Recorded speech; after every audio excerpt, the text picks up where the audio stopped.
Hola amigos, ¿qué tal? ¿Cómo están? Aquí estamos en un nuevo vídeo de su canal Guadalajara en Moto. Y pues me imagino que les haya pasado lo mismo que a mí. Le escuchaba un sonido medio raro. Ahorita no se los puedo mostrar porque pues ya lo arreglé. Pero es un sonido así como una vibración de lo que viene siendo el silenciador del escape. Y es como una vibración que acelera así, suena como si fuera, no sé, alambres. Es un ruido muy extraño y es bastante incómodo. Pero pues ya lo solucioné.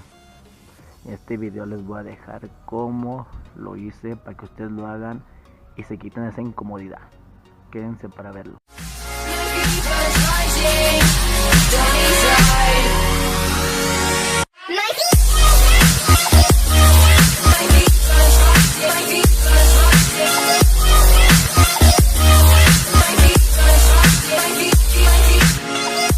Y para no hacer tan largo este video, ni que sea enfadoso ni aburrido, les voy a decir cómo lo solucioné rápido y sencillo. Para empezar, deben de bajar lo que viene siendo su escape.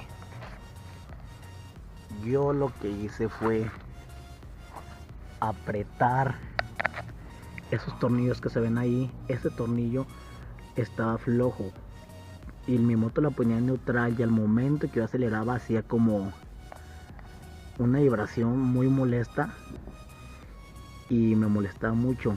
Lo que hice fue apretar estos tornillos que se ven aquí, le puse neutral y volví a acelerar a fondo y ya se me quitó el sonido.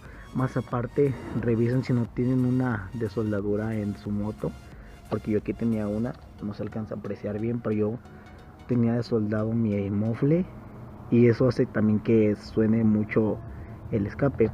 Pero lo primordial es que chequen este tornillito de aquí y verán que se va a solucionar su problema. Dejen los comentarios si les sirve o no, y pues nos vemos en el siguiente video.